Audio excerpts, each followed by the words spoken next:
बिस्मिल्लाहिर्रहमानिर्रहीम। अस्सलाम वालेकुम दोस्तों, फरी इन्फो वर्ल्ड पे आप सबको फिर से खुश आमदीद। दोस्तों, आज से हज़ारों साल पहले इंसान जंगलों में रहा करते थे और वो जंगली हयात और बाज़ जड़ी बूटियों को खाकर गुजारा कर लिया करते थे। बाज़ औक़ात कुछ चीज़ों को पकाने के लिए इंसान को आग की भी ज़रूरत पड़ती थी, जिसके लिए वो एक खास किस्म के पत्थर को एक दूसरे के साथ रगड़ते तो आग पैदा हो जाती थी। मगर दोस्तों, आपको बताते चलते हैं कि कदीम जंगल में रहने वाले इंसान ने जब पहली मरतबा आग देखी तो वो अपने हवास खो बैठा। यहाँ तक कि इंसान समझ बैठा कि ये कोई और ही मखलूक है या फिर कोई और पुरस्कार चीज जिस पर इंसान कभी भी काबू नहीं पा सकता।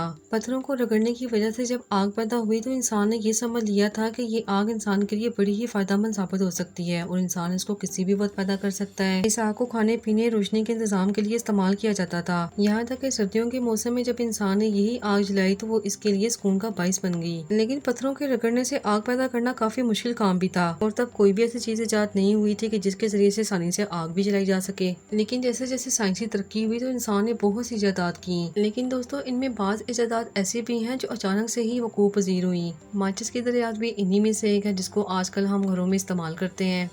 पुराने वक्तों में जो कि पत्थरों को आपस में रगड़ कर ही आग पैदा की जाती थी और ये काफी मुश्किल काम था। आखिरकार एक बरतानवी फार्मिस्ट जॉन वाल्कर ने एक ऐसी इजाद की जिसने पूरी दुनिया की मुश्किल ही आसान कर दी। और कमाल की बात यह है कि इसे खुद भी मालूम नहीं था कि वो क्या इजाद करने जा रहा है। बरतानवी फार्मिस्ट जॉन वाल्कर मुख्तलिफ केमिकल्स को मिलाकर तवियात तैयार किया करता था और वो इन केमिकल्स को मिक्स करने के लिए लकड़ी की स्टिक्स भी इस्तेमाल करता था जिन पर केमिकल्स चिपक जाया करते थे। आमतौर पर वो ये स्टिक्स फेंक दिया करता था, लेकिन एक दिन वो एक स्टिक को अपने कमरे में पड़े हुए बड़े पत्थर से रगड़ रहा था ताकि इस पर मौजूद केमिकल्स को उतारा जा सके और साफ किया जा सके। लेकिन रगड़ने के दौरान इस स्टिक को आग लगी। इसे देखकर जॉन काफी हैरान हुआ कि जिस आग को जलाने के लिए पत्थरों को आपस में इतनी देर तक रगड़ना पड़ता है और इतना मेहनत करना पड़ती है, वो इतनी आसानी से लग गई। और इस तरह इत्तफाकन ये माचिस इजाद हुई जिसे हम आजकल अपने घरों में आमतौर पर इस्तेमाल करते हैं। दोस्तों, जॉन वाकर ने अपनी गलती से हो जाने वाली इस इजाद से खुद कोई फायदा न उठाया, बल्कि दुनिया भर में लोगों की मुश्किल को आसान करने के लिए माचिस का केमिकल फार्मूला फ्री ही बांटना शुरू कर दिया और उन्होंने दुनिया की पहली माचिस का नाम फिशन लाइट रखा।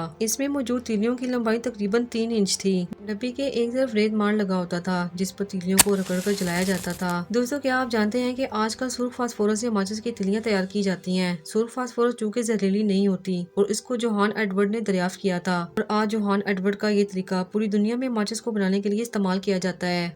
दोस्तों, उम्मीद करते हैं कि आज की ये इन्फॉर्मेटिव वीडियो आप सबको बहुत पसंद आई होगी। अगर आपको हमारी आज की वीडियो अच्छी लगी है तो इसे लाइक करना और शेयर करना मत भूलें और जाने से पहले हमारे चैनल को भी सब्सक्राइब करते जाएं और साथ में लगे बेल आइकन को भी प्रेस कर दें ताकि हमारी हर नए आने वाली वीडियो का नोटिफिकेशन आपको सबसे पहले मिले। फिर हाजिर होंगे एक नई वीडियो के साथ, तब तक के लिए अल्लाह हाफिज।